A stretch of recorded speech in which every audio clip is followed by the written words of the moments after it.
Sorry about the delay. I was watching the USMNT match against Costa Rica. Had to get a couple things in order, get myself something to drink. Hope you all are having a great night. It's been, a couple days since we've done a live stream. Probably, 4 or 5 days since we've done one of these.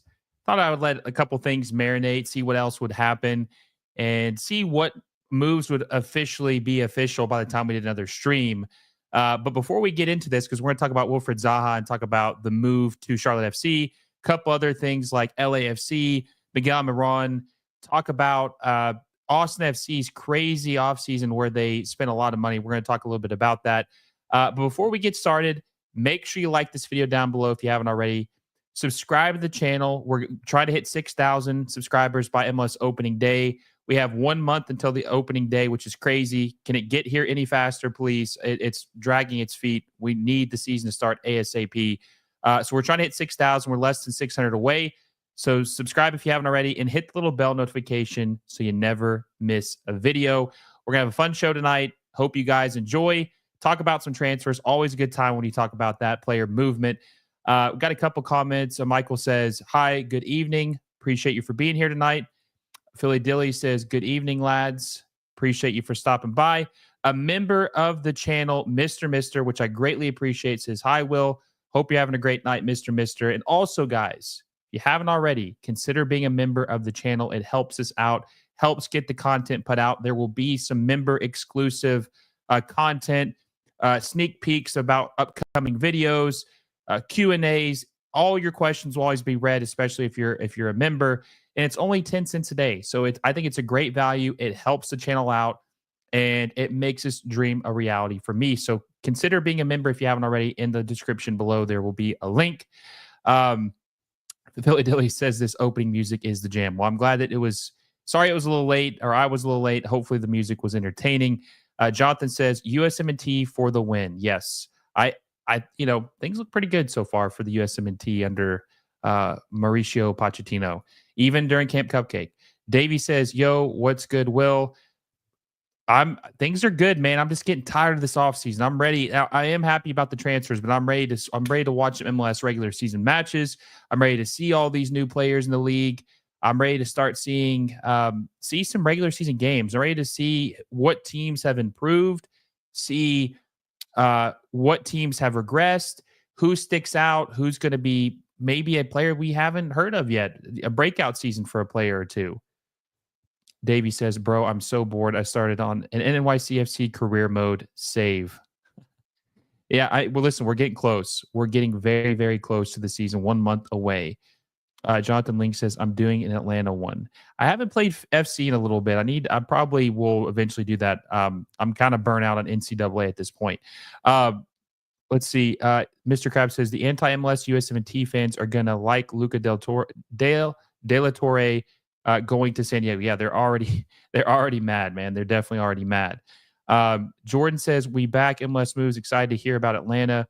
Want to see if Latte Loth and Almiron will be officially announced. Yes, we will definitely talk about that. I'll get to that next. But let's talk about Wilfried Zaha. Okay, so now maybe a week ago. Mr. brought up a point that Wilfried Zaha, I'm going to look at his transfer market value and see what his highest value was according to them.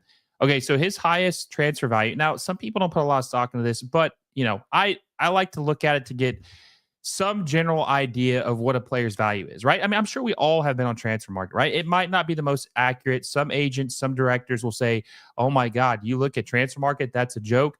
Whatever, but it helps us get some type of indication, some type of idea of what a player's value is. Okay. So he was originally valued at 55 million euros back in 2019, his peak, right? Obviously, he's declined since then. Mr. brought up last week that I think that Crystal Palace was wanting like 70 million pounds at one time for this guy. And he has kind of had a rough patch, if you will call it that, since the last couple years at not necessarily just Crystal Palace, but at Galatasaray. I think he has struggled with them as well. Let's see the last season he had. Now he's a winger, obviously. I guess he could technically play up top because of his skills, right? In Major League Soccer, a winger could play up top, even if it's out of position in other leagues they played. He has a skill set to do that. I don't think he will, but he could if he had to, right? The last season that he scored double-digit goals was the 21-22 season in the Premier League. He had 14 goals for Crystal Palace. Now, he actually had an okay season at Galatasaray in 2013 or 2023, 2024, 9 goals in 34 matches, or 30 matches, excuse me. I think that this is going to be. Now, someone posed a question earlier. Is this the best player in Charlotte FC history, the biggest name that they've ever signed? Now, keep in mind, they're still a very young club. I was thinking about this, and I mean, yeah, 100%. Wilfried Zaha is definitely the biggest name, the biggest player that this team has ever had. But what does that mean? What does that mean? Because if you haven't had a big name before, I mean, it's not really setting the bar high. But, and Mr. Mister says 70 million pounds plus was just something I heard a few pundits say that was what Palace wanted for him. But even still, I mean, they obviously didn't sell him for that, right? But there were rumors. There was interest. He was a hot commodity at one time for Crystal Palace. He was really good. Now I think he still has a lot to give. He's 32 years old, right? He just turned 32. He's fresh off 32. So he's going to be 32 this entire MLS season. Okay. And by the way, guys, let's get those likes up. Let's see what we were at. I remember where I was at. I'm not trying to weave. We're at 20 likes. Let's get to 100 likes before the stream ends. We've been doing so good the last couple of streams. Let's get to 100 likes before the stream is over. Anyway, back to my point. He will be 32 this entire MLS season. So he's still got some left in the tank. He had a good season at Galatasaray. Okay, so Lyon is where he was at more recently. Lyon, and he only played 4 games is what it says here on Wikipedia. 4 games in 2024, 2025. Loan fee of 3 million euros. And they terminated his loan, and then he obviously went to Charlotte FC. I think that Wilfried Zaha could be a huge difference maker for Charlotte FC and MLS, right? He's a very good talent. This guy is a Premier League veteran. You know, it's not like there's a lot of those in Major League Soccer. Now, another question people were posing is Wilfried Zaha good enough to take Charlotte FC to contender or not just a contender, just a playoff team to a true MLS Cup title contender. Now, while I think he's good, I don't think he's that good. I mean, we're talking about a huge upgrade, but this is Major League Soccer 4.0. You can't just have one good player on your team and expect to make the MLS Cup final. You have to have 2 or 3 really good players. I mean, look at Inter Miami last year. They had Messi, who was MVP. They had Luis Suarez, who scored 20 goals. They had Diego Gomez, who sold for $16 to $18 million to Brighton. They had Jordi Alba, who had the most assists at left back. They had all these pieces, all these good players, and they couldn't even make it out of the first round. So even though Charlotte FC is very good, very well coached by Dean Smith, I still think they need another piece or two. Let's see. Lewis says Abada with a full preseason and Biel playing in the right position. They're contenders. Look, I think they're going to be very competitive. I don't think that they're going to be better than Atlanta.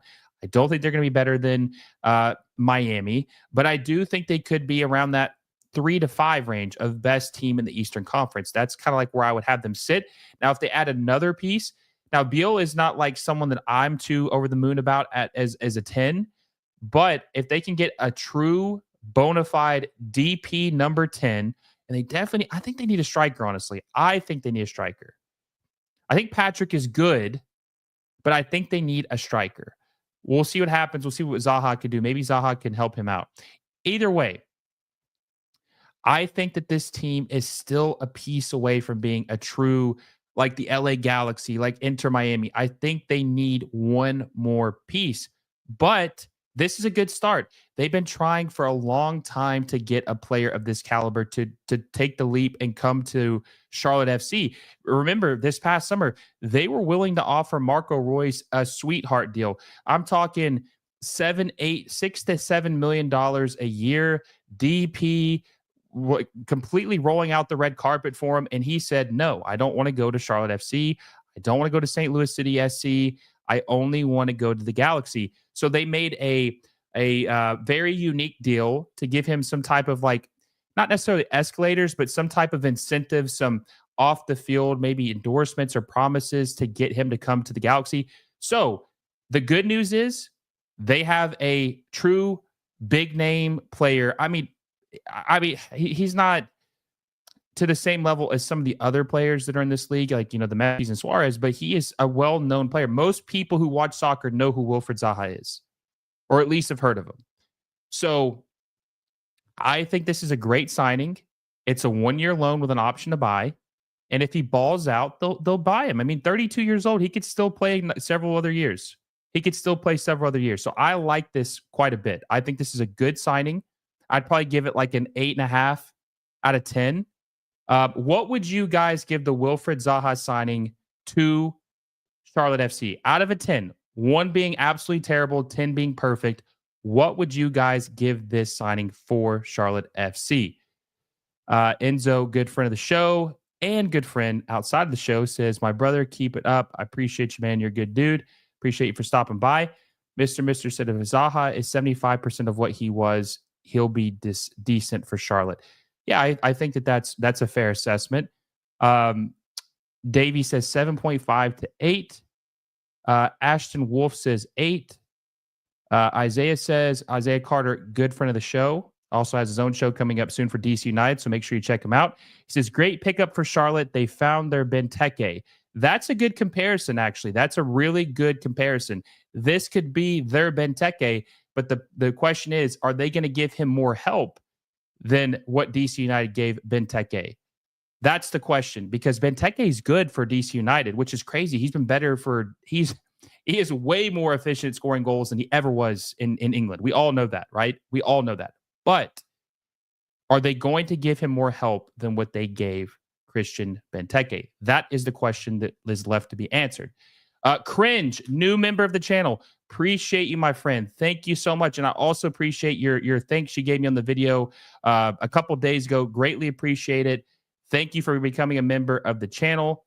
It really helps us out, and I'm glad that you decided to become one. Lewis says that it's a 9.5, only a loan, so it's a win-win. If he's finished, it's fine. Won't miss out much. I agree with that. it is a win-win, right? I think it's a low risk, high reward type loan deal.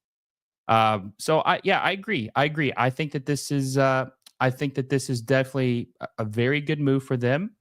And I think that he's going to be really good. I'm very excited to see what happens with him. I'm really excited to see what happens with him, and we will see. We will see if he's able to return to form, kind of like what Mr. said. If he's kind of like his old self, then he'll be 75% of his old self. He'll be decent. So we will see what happens. Now I'm going to pull up this tweet. We're going to move on to the next topic at hand, which is Miguel Almiron going back to Atlanta United, because I think this is interesting because it looks like it's actually going to happen. We'd heard that maybe he was going to go to Charlotte FC, but that was always a possibility, but it just never materialized. We would hear, yes, and Charlotte FC has made this bid. It looks like Miguel Almiron is going back to MLS and signing with Charlotte FC, but it never actually happened. We just kept hearing it's close. They're going to do it. But Fabrizio Romano has reported, he says, Atlanta United are closing in on Miguel Almiron. A deal with Newcastle is Miguel Almiron deal with Newcastle as moves being completed. Transfer fee around £10 million. And I want to say that they sold him for like £20 million like 6 years ago. It's hard to believe he's been out of MLS for 6 years already. But I think this is a great move. We talked about this a little bit last week, but this is actually happening now. I think Miguel Almiron, Miranchuk, and Emmanuel Latela, which we'll talk about him in a minute, is going to be it's going to be a great trio. Guys, I'll be honest with you. With them signing Ronnie Dyla, $26 million. Yeah, it's about 20 million pounds, I'd say. Cringe says, yes, sir. I really do appreciate you becoming a member. He's going to be great as long as their defense stays strong as Charlotte will. Yes, going back to Charlotte, I agree. Definitely. I think if their defense is good, he can contribute. They will be a formidable team, but I still think they're a piece away. But back to Miguel Almiron. Guys, this team right here, Atlanta United, I think they could be scary. I think that they could be scary in 2025. They got Ronnie Dyla, who was very, very underappreciated in his time with New York City FC. They have Miranchuk, who is a very good number 10 we saw last year when he came to Atlanta United last year after they fired Gonzalo Pineda. That was a difference maker that helped them be able to upset Inter Miami in the playoffs in 2025. And then you add now Emmanuel Latela. I'm my struggle with him. I still think that they're overpaying for him. But either way, he will be an upgrade on what they had. We can agree with that at least. We will agree that he will be an upgrade compared to what they have right now. Okay? So they're going to get an upgraded striker. They're going to have Miranchuk, and they're going to have Miguel Almiron, and they have a good coach. Atlanta United is scary. Like, that is going to be a very formidable team in 2025, and I think they could give Inter Miami a lot of issues in 2025. It's still too early to make my predictions, which those will be out probably in about 2 to 3 weeks. My MLS season predictions, Eastern Western Conference, but they are looking just to sneak behind the curtain, right? A peek behind the curtain. They are looking to be very high on my list at this point because of what they're spending. A lot of that has to do with Miguel Almiron. Now, a lot of people say that he didn't do well with Newcastle United. He only had 1, maybe 2 good years, but I think he is. It's like what I said about Zaha. The standard in the Premier League is not the same as Major League Soccer, obviously, right? We're talking about the best league in the world versus probably the 12th best league in the world. So just because he's not a superstar in the Premier League, just because he's not the best player on Newcastle United, just because he's not scoring every other game, that doesn't mean he won't be efficient. He won't be good. He won't be a baller, important piece to Atlanta United, and be very, very good. Not just a contributor, but be a key contributor for Atlanta United. And you heard me say this too. I love a reunion. I love a reunion. I said that I couldn't imagine him going to any other team but Atlanta United. It would feel weird to see him in Charlotte FC. It would feel weird to see him at LAFC or New York City FC. I wanted to only see him in one kit in MLS, and that is the kit of the team that signed him originally back in 2016, late 2016, early 2017, and he was the first designated player in their club's history. So I love that. I love that. And yes, and that's a good point too. They have Guzan. Brad Guzan.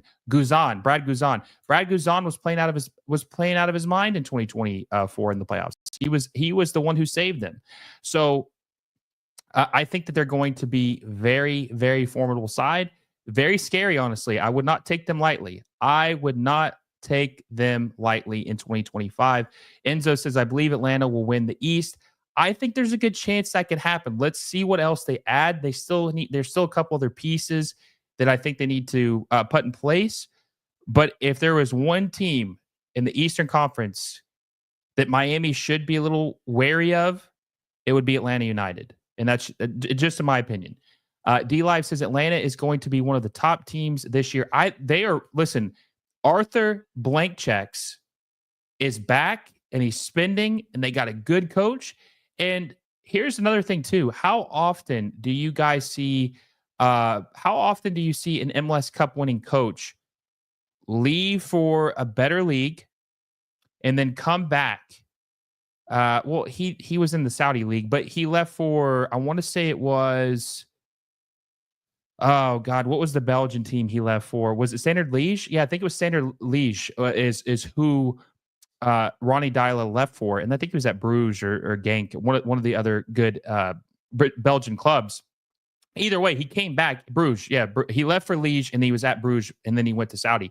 Either way, there aren't a lot of MLS Cup winning coaches that are just on the market for the taking.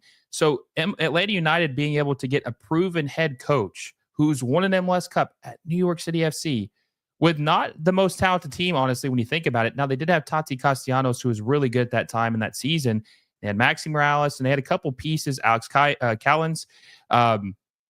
But he's never had a team in MLS like this. So I think they're going to be very competitive. It's going to be interesting to see what happens. And I would say as of right now, because the Crew were like the second team in the East, right? The Crew were the team that was neck and neck with the Inter Miami. I think Atlanta United jumped them now. I think Atlanta United has jumped the Columbus Crew in that line of most prestigious Eastern Conference teams. Let's see. Jordan says, I'm excited to see the rivalry between Orlando and Miami grow because Inter definitely has a bone to pick with us. Can't wait. Yeah, I mean, I hopefully that does keep happening, and the rivalry will obviously grow, and hopefully Orlando City does add some players.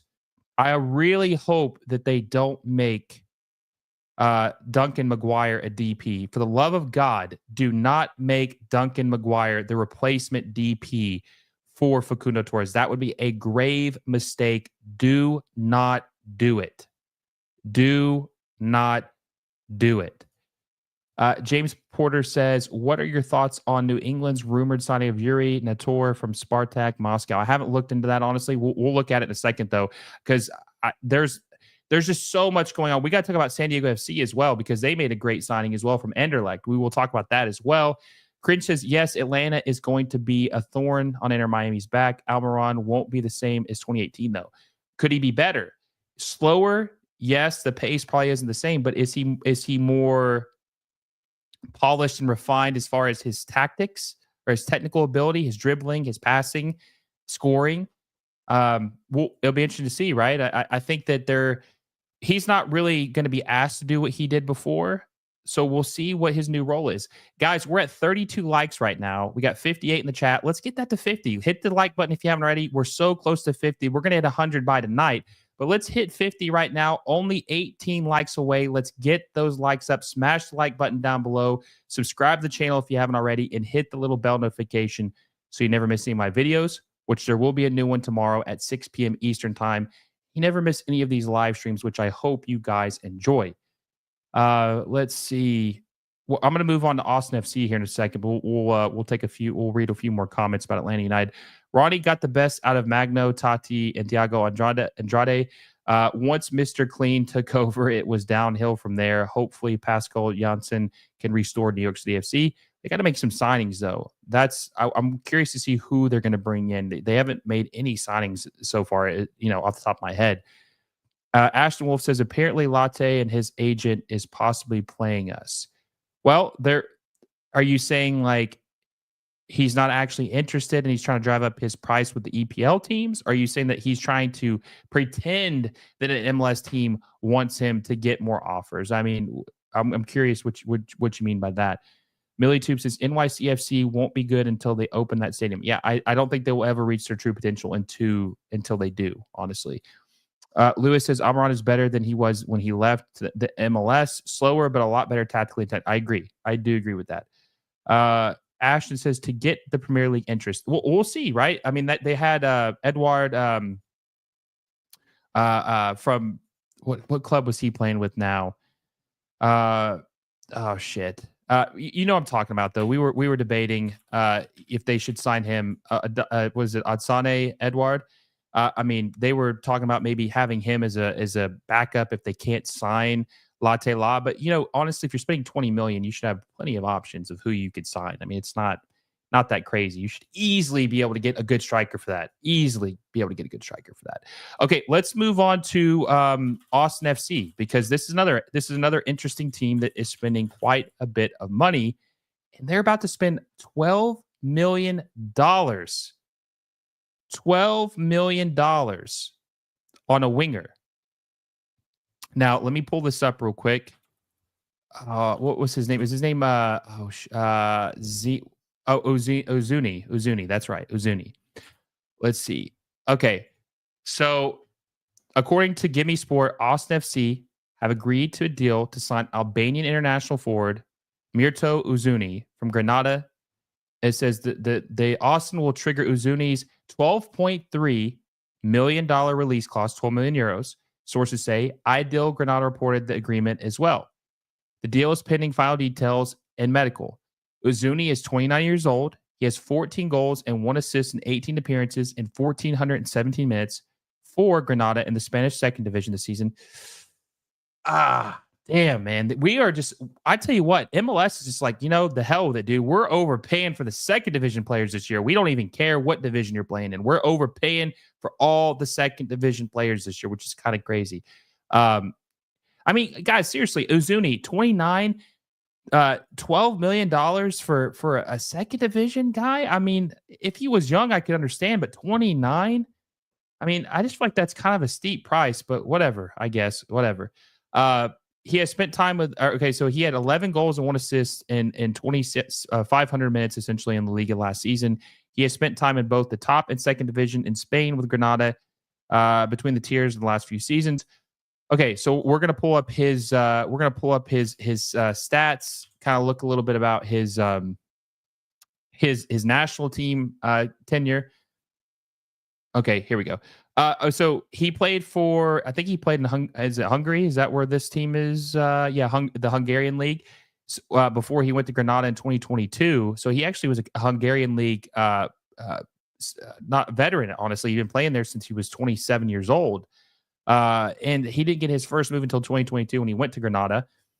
But I mean, he did really good in 2022, 2023 in the second division. 23 goals. He had 11 goals last year, like we had said, in La Liga. But this guy has only played 2 seasons in La Liga, and he had 12 goals. And I'm not saying that the Segunda division, the second division of the Spanish league, is bad, but like, dude, $12 million. I mean, $12 million. I mean, I don't know. I just think that that's kind of an overpay, personally. Now, I know some of you guys might think I'm crazy. I think that I'm just trying to be practical on these deals. I just think that 29 years old, he'll be 30 in May. Like, I just think you could get someone better for 12 million. I mean, Cucho Hernandez didn't even cost 12 million. He was like 8 or 9 million from Watford, and he was 23 years old when Columbus bought him. And think about how great he is and how much better he's gotten since he played for the Columbus Crew. I'm just trying to be practical. I'm just trying to be honest about some of these deals and if they're worth the money that they're trying to spend. I just don't think that is. Honestly, I don't think he's worth the money. Now, Lewis is higher on him. He says Zuni is a ridiculously talented player. Can't wait to watch him play. But is he worth 12 million at 30 years old, playing in the Segunda division? Only played in the Liga 2 times. And like, who was it that pointed this out? Someone had said he was playing on Robert, member of the channel. Appreciate you, Robert, for being a member of the channel. He had double-digit goals in the Liga last season on a relegation team. Yeah, that's not too bad. Obviously, that's not bad, but it's just his age. He's 30. I'd like someone a little younger, especially with what they're trying to do. But I don't know. I don't know how I feel. What would you guys give this signing? What would you guys give this signing? Out of a 10, 1 being atrocious, 10 being great, what would you give Austin FC the grade 1 through 10, Murto Uzuni, for $12 million? How would you rank that signing? I'm at like a 4.5, maybe a 5. I'm like right in the middle. I don't know. I'm not too crazy about it. Davey says, bro, just wait until they scrap the salary cap. It will be even more wild. Hopefully, right? Executive orders. When does the fantasy website reset? I'm not sure, honestly. Let's see. You look into leagues the players are playing in too much, mate. Well, it's not just about the leagues they're playing in. It's about the price, the age, and the production. Like, he says, I do agree 29 years old is weird for 12 million. And look, if they bought him for 7 or 8, I'd be like, okay, that makes sense. But they're paying his release clause. Normally, the release clause for players are either signed before the player got really good and you just absolutely fleece them, kind of like what Man City did with Erling Haaland. I think they paid 60 million euros for Erling Haaland, which is a steal. Or you make it ridiculously high so no one will ever pay it. Isn't Lamine Yamal's release clause like 500 million euros or something like that, or is it $1 billion? Like, nobody's paying that. And I think that I'm honestly surprised someone would pay this, to be honest. But hey, he could be good. I have some reservation, especially after they just paid 10 million for Brandon Vasquez, who was an overpay. That was definitely an overpay. It feels like they spent $22 million on 2 guys that aren't worth $22 million. And maybe I eat my words on that. I mean, I could be wrong. That's fine. I can admit when I'm wrong, but it just feels like an overpay, and I feel like they could get someone better for the price they're paying. But we will see. Davey95 says he'd give it a 6.5. Lewis says 7.5, a little bit an overpay, but he's great and will score goals.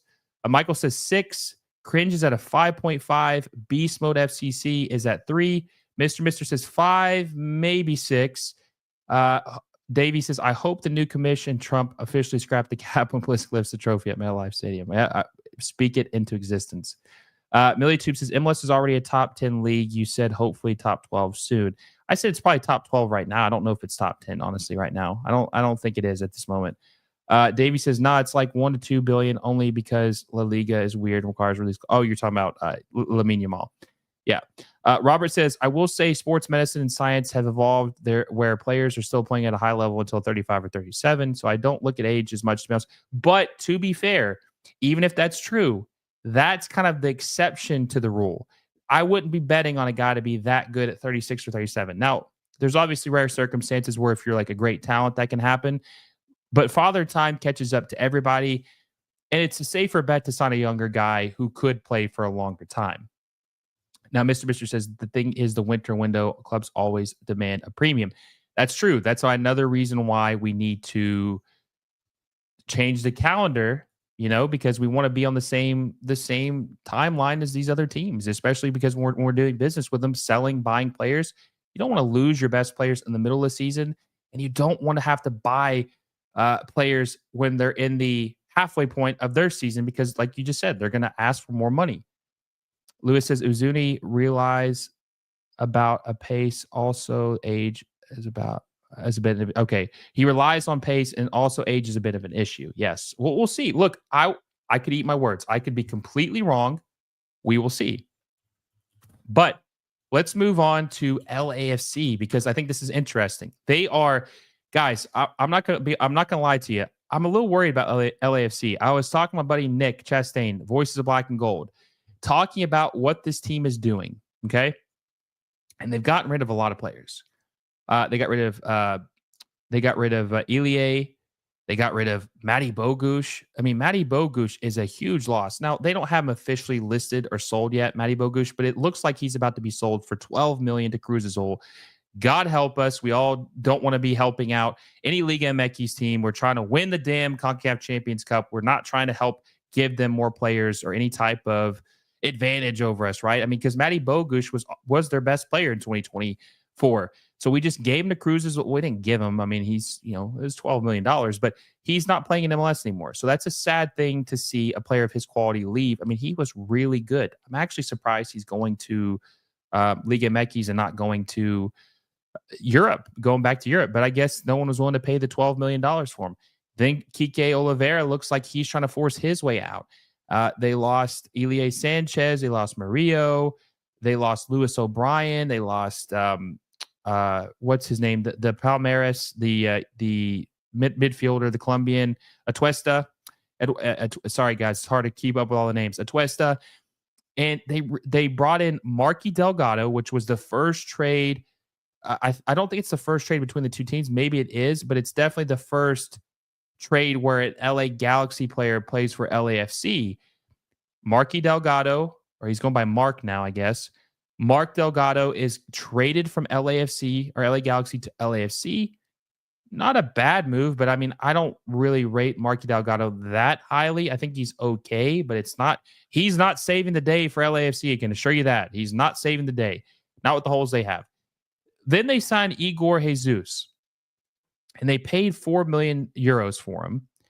And he came from Estrela de, I think it's Amadora, which I think is a Portuguese team. Yeah, it's the Portuguese league, which looks like a good signing. I mean, that looks okay. I mean, I think last I checked, his value was around what they paid for him, which is about, 4 million.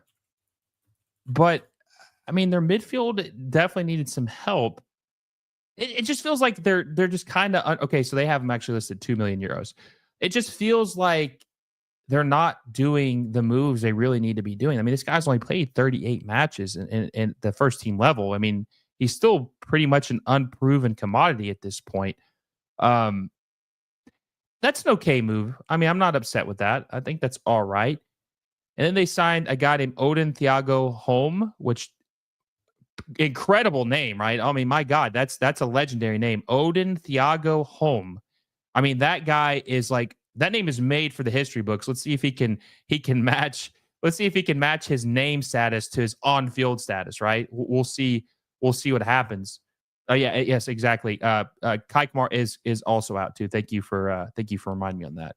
And you said LAFC. Cringe says LAFC is breaking it down and trying to start over. They're throwing 2025 away and looking towards 2026. If you ask me, can't disagree with that. Can't disagree with that at this point. But legendary name, played at Celtic. I don't know what they paid for him, but Celtic paid 2.6 million pounds for him in 2023, in the summer of 2023. He's another unproven player. Now, they couldn't sign Lewis O'Brien because Lewis O'Brien would have been a DP. And I don't think they were willing to make him a DP because they have their sights on Antoine Griezmann in 2025, in the summer of 2025. So they didn't want to spend a DP on Lewis O'Brien, understandably, but they could have tried to get him on loan. Okay, so Odin's actually on loan from Celtic. Okay. It just feels like there's a lot of unknown commodities in the midfield. Like there's just nothing proven. Like we're replacing Matty Bogusz, who was the best player on your team, with maybe Igor Jesus, with maybe Odin Thiago Holm, with maybe Marky Delgado. None of those guys I think are going to be as good as these players. Like it's very, very underwhelming. And then someone brought up in the chat that it looks like they're going to potentially sell Denny Bouanga. Is Bouanga out? I don't know if he's out. I think that there's a chance he could be out. I mean, I think he was rumored to want to go back to France last year, and he ended up staying. I don't know if I can't remember off the top of my head if he got a pay raise. I think he got a pay raise. Maybe he did. Maybe he didn't. I can't remember off the top of my head. Either way, he ended up staying, and he was okay this season, but like nothing great. And then he completely just flailed out in the playoffs. He didn't do anything in the playoffs. Okay, so he had 20 goals. So he did have a good regular season, but he failed when it mattered most. In 2023, he had 38 goals and 48 appearances. In 2024, he had 28 goals and 48 appearances. So same number of matches, 10 less goals. And it just looked like he was checked out in the playoffs. Like he just didn't do anything. Like this is supposed to be their best player on the team, and he didn't do anything. This is when you need your superstars to shine, right? This is when you need them to step up and play in the big moments and the big lights. And he didn't do that. He didn't do that, and I think he's been wanting to go back to France. So we'll see what happens with him. But someone asked if LAFC, yes, they did sign Jeremy Ebobisse. Now, I mean, that's okay, I guess. I mean, I've always thought Jeremy Ebobisse was overrated. I never rated him that highly. He had one good season at San Jose. He had 17 goals in 34 matches in 2022. He's not a starter. I mean, he's a super sub at best. He's not. I don't even know if he's better than Kai Kamara. Even at this age, I don't know if he's better than Kai Kamara. But we'll see what happens. We'll see what happens with Jeremy Ebobisse. I'm not looking for him to do anything crazy. I mean, he is only 27, but they're really going to be heavily relying on Olivier Giroud, and we know Olivier Giroud didn't really do much last year. I'm expecting LAFC to take a huge step back in 2025. Huge step back. And and how far back? I'm talking to where they're going to be probably making the playoffs, but very, very low seed. Okay. And that's just based, look, my opinion can change if there's new players that sign and stuff, but it's this based off what they've done right now. This is not a very good team. This is not a very good team. And this is a team that couldn't get Olivier Giroud involved. And I don't see any player they've signed this offseason that can get him involved. I don't see any player they have that can get Olivier Giroud to be more active on this team scoring goals. I don't see it. I don't see it right now. So I don't know what they're doing, honestly. It's a shame because Olivier Giroud is 36 years old. They signed him as a DP. Still got 3 years left on his deal. I mean, we'll see what Griezmann comes if they can do what they can do with that. But we'll see. We'll see. We're going to move on though because we're going to go to San Diego FC. This is interesting because this is a team I think that could give LAFC a run for their money. But before we talk about LAFC or San Diego FC, excuse me, make sure you like the video down below. We have 50 likes, or actually 47 likes, close to 50, 81 people in the chat. And we're so close. Let's hit 50. Let's hit that 100 before the show ends, but let's at least hit 50 right now. Like this video down below. Subscribe to the channel if you haven't already. Hit the little bell notification. Also, we had a new member join tonight in Cringe. We're starting to add some members. There's going to be members exclusive content eventually. Only 10 cents a day. Helps the channel, helps me out, gives you guys content you want. And there are perks with being a member. So consider joining in the link down below. Okay, so San Diego FC just signed a new DP. Anders Dreyer. I think it's the way I'm pronouncing it. I don't know if that's how you pronounce it with the Danish pronunciation of it, but Anders Dreyer. Okay, he's a winger, a right winger for played for Anderlecht for 23 to 25. He had 19 goals in 2023 to 2024 season. Really good, really good. Honestly, let me look this up real quick. I think MLS has been a heavy player in the Belgian league as of late. Let's see, because they signed Danke, who I think was the Golden Boot winner in 2020, that same season. Let me pull up the statistics. Okay, here we go. Yeah, so guys, this is nice, actually. This is really nice. MLS just signed the two leading goal scorers this offseason from last year in the Belgian league. They signed Kevin Danke, who went to Cincinnati, and they signed Anders Dreyer from Anderlecht, who scored 19 goals for Anderlecht last year. So the two best scorers in the Belgian league are now players in MLS. This is what we need to do. These are the players that we need to be targeting. We need players in this league. Now, someone said earlier, oh, MLS is a top 10 league. It's not a top 10 league in quality yet. It's not. I can name you 10 leagues right now that are better, and this is one of them. The Belgian Pro League is better than MLS. The top teams, the Bruges, the Anderlechts, the Genks, the Gents, they would beat MLS teams right now, all of them, because they have depth, better quality players from top to bottom. They're better than us. So we're signing two players who are the Golden Boot winners, or the Golden Boot winner and the runner-up to MLS. They're going to be good. They're going to be good players. Danke cost $17 million, and Anders Dreyer cost around, they got a really good deal from, actually. Let me look this up real quick just to make sure.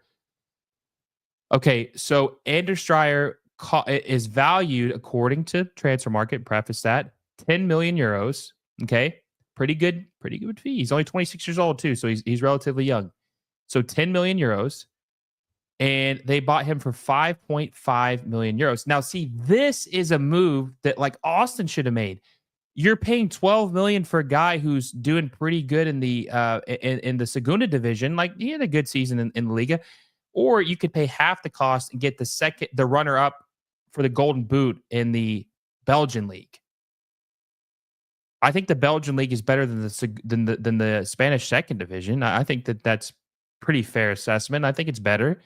And you got him for cheap. I mean, his transfer market value is pretty high, and you got him for half of that. That's a great move. Now, I'm going to be curious to see what else they do, because they only have one DP spot open, and that's San Diego FC I'm speaking of, because they have Chucky Lozano, which I thought doesn't Chucky play on the left wing? Am I just missing out on that? Am I off the mark? I thought Chucky was also, is he a left or right? Is he on the, okay, so he is on the left wing. Okay. So they have their two wingers. They have Chucky Lozano and they have Anders Dreyer. That is two very good wingers to have, especially in your inaugural season. And then they're rumored to be signing. They're rumored to be heavily involved in Kevin De Bruyne. This is a very interesting team. I'll be curious to see. I mean, I think this team right here could be better than LAFC in 2025. I really think that they could. I like what this team is shaping out. They obviously needs a couple of pieces, but I like the way that this is shaping up for San Diego FC. And then they signed Luca De La Torre. Now, a lot of USMNT fans were really pissed off about this because he was playing for Celta. He was playing in La Liga. He didn't play as much this year, if I'm not mistaken. And, you know, there were quotes about him a couple months ago saying that if you want to play for the national team, you got to be playing at a high level, you got to be playing in a good league. and then he comes to MLS at 26 years old, and it's his hometown team, so I'm not upset with him for that. I mean, I totally understand that, but there's USMNT fans that are very upset that he left for MLS at this age. Yes, Chucky. I'm sorry I called him Chucky. It's Chucky. My bad. I'll get there. Okay, I will remember to get that pronunciation right. Either way, I think that this is a good solid signing in the midfield. You're getting a starting caliber La Liga mid-table team to be the starting midfielder at his hometown team. It's a great signing. I like it. I like him. I like him with De Bruyne possibly. Now, they have CJ Dos Santos as the goalkeeper as of right now, but I think that there's still a very good chance, and this is just speculation. I'm not saying that I have any inside information on this. This is a speculation zone, okay? I think there's still a good chance that they could sign or trade for Drake Callender. I think that's still very possible. Now, I don't know what they would have to give up compensation-wise. I don't know how long it would take. I mean, you would think that it would probably happen rather soon, but I do think that they could still be in play for Drake Callender, and I think he needs a change of scenery anyways. But this team is, I mean, dude, here's another thing, guys. Look at this. How many international spots do they have? Well, I mean, what the hell?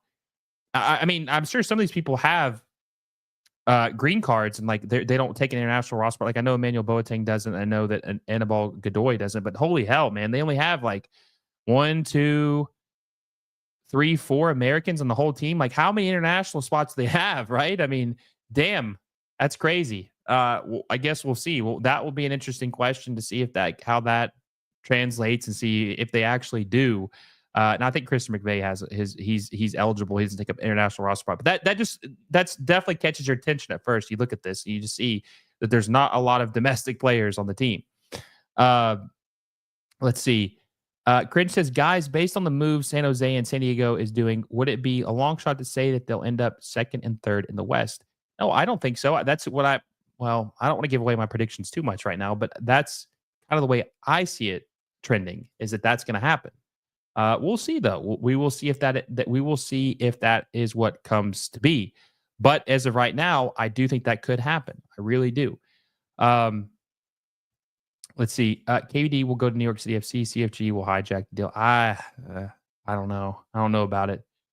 MillyTube says no will. MLS is the 9th in the World League power rankings. No exaggeration. I saw an opt-in analyst report. It surprised me as well. I'm telling you right now, I don't care what any report says.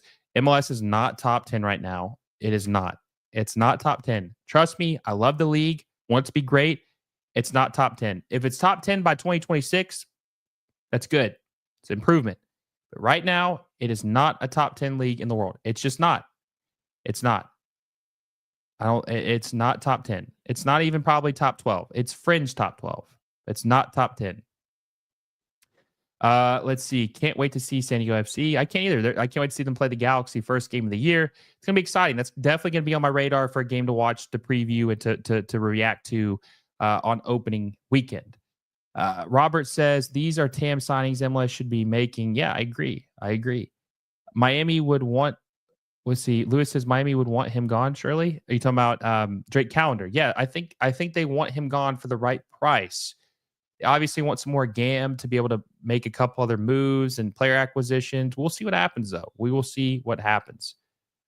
Lawrence, San Diego is an international team. It's the way it looks, right? It's the way it looks. Mr. says Poch only wants guys that are playing. I can see Matt Turner going back to MLS at some point too. De La Torre wasn't playing, so why not go home? That's a good point. That is a very good point. I think Matt Turner could definitely come back to MLS, especially if he wants to be the number one keeper and he's not playing in the championship. He's not playing in the Premier League. I could definitely see him coming back home. I don't know what team he would go to, but I definitely could see him coming back to MLS. What about Matt Turner to San Jose? What if he reunites with Bruce Arena? I could totally see that happening. That would be an interesting move.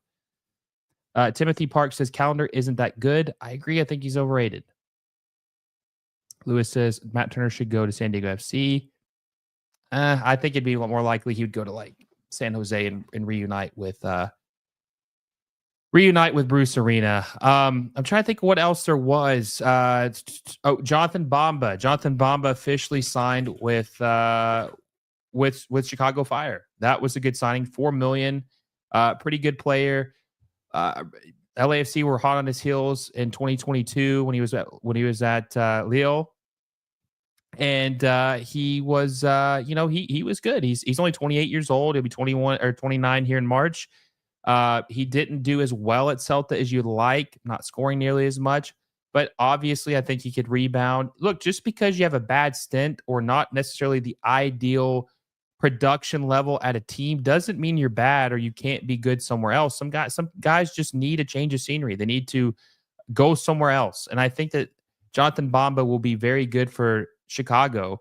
And Chicago needs to make the playoffs. The league is better when Chicago is good. The Chicago being bad is honestly, it's sad. It really is sad that Chicago is bad because they're in the third biggest market in the United States. They've made the playoffs 2 times in 15 years. The people of Chicago deserve a good soccer team. They do. They deserve a good team. At least a team that can make the playoffs often. I mean, 2 times in 15 years is just that you would almost have to be trying to be that bad. I mean, it's crazy. Let's see how many likes we're at right now. We're at 55 likes, guys. Come on, 89 in the chat. Let's get those likes up. Smash that like button down below if you haven't already. Smash the like button. Let's get to 60. Let's get to 60 before the stream. Let's get to 70 before the stream ends. 89 of you, all of you like the stream down below. We'll hit that 70 number. Didn't Bamba score against Real Madrid last week off the bench? I think he did, actually. I think he did. Brando says, what are the odds that Chicago gets Lewandowski?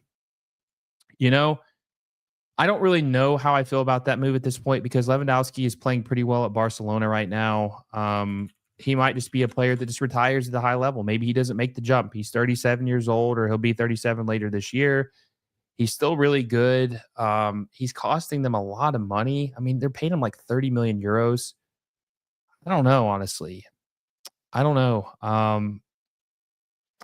I would probably think that it's less likely to happen at this point. He's probably not going to come, honestly. Let's see. Did you talk about Swiderski leaving Charlotte? I didn't talk about Swiderski leaving Charlotte. That's been rumored a little bit, though. Like that's been in the works for a couple weeks now. Honestly, since the summer, they were trying to move him off. When he came back, I'm going to wait to talk about that until we hear something more concrete because there's just a rumor. But when he officially goes somewhere else, like if we do an emergency episode on Friday or Saturday, I'll definitely make sure to talk about that. Do you think they will use their third DP slot now or wait until the summer? Are you talking about Chicago? I think they'll probably wait to the summer unless they can get someone really good. Can we talk about Inter Miami's new signings? Let's see. Now, there's a couple that's not official yet.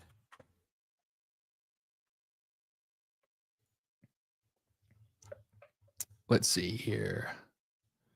Pulling up their roster right now. Okay. So they signed Tadio Allende, Tadio Allende from Celta Vigo. Man, MLS is just completely rating Celta, right? This is like the third player that the league has got from Celta. Celta has just been really selling MLS this offseason. I think that could be an interesting move. I don't know if he's going to start, but he's a good depth piece for a team that's going to be playing in the Champions League. It's going to be playing in the Club World Cup. It's going to be trying to win MLS this year. By the way, they look pretty good against Club America, considering that they haven't played a game this year. Club America is in more than midseason form. Friendly or not, doesn't matter. I mean, they look pretty good, especially they're going to be good. Okay. Now, Atlanta United's going to be good too, but they're also going to be really good. It's going to be a very competitive MLS season. It's going to be very, very competitive. And I really don't know who's going to come out on top, but it's going to be fun to see. Like there's legitimate contenders throughout the entire league, which is nice to see. It's not going to be like, oh, we know that Inter Miami is going to win. Oh, we know Atlanta's going to win. Oh, we know the Galaxy are going to win. It's going to be a battle. And that's what I want. I want there to be a true competition, not because of parity, not because you're dragging someone else down to bring yourself up, but because teams are spending and trying to win. So we will see what happens this season, but I'm really excited. I think this is going to be a very, very competitive season. Okay, so back to their moves. So they officially signed Talasco Segovia, who is going to be a replacement for Diego Gomez. I'll be interested to see how he plays. Look, big shoes to fill. He's playing in the Portuguese league. I don't know if he's going to be as good as Diego Gomez because Diego Gomez turned out to be good. We'll see, but he's probably going to slot in to be the starter for Inter Miami, or at least eventually probably get into that starting role for Inter Miami. Facundo Frias looks like he's going to Estudiantes in Argentina. His stint with Miami was just blinking. He's gone, honestly.